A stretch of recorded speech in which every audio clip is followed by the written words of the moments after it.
আল্লাহ তুমি আমার গুনাহগার উম্মতকে বাঁচাও।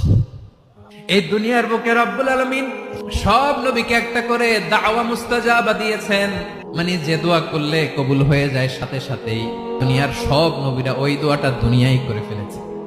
বিশ্বনবী বলবেন, আল্লাহ ওই স্পেশাল দোয়াটা দুনিয়াতে করি নাই, আজকে আমি তোমার দরবারে দাঁড়িয়ে কিয়ামতের দিন ওই দোয়াটা করছি। আল্লাহ আমার যে উম্মতের হৃদয়ে যাররা পরিমাণ ঈমান আছে, আমার একটা উম্মতকেও তুমি জাহান্নামে ঢোকাতে পারবা না।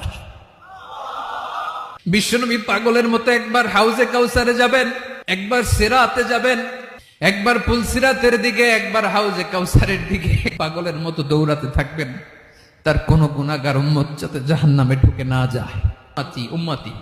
বিশ্বনবী আমার জন্য কাঁদবেন, আপনার জন্য কাঁদবেন, আমাদের জন্য সেদিন কেঁদে কেঁদে জাহান্নামের দরজায় দাঁড়িয়ে আমাদেরকে টেনে টেনে জান্নাতে ঢুকাবেন।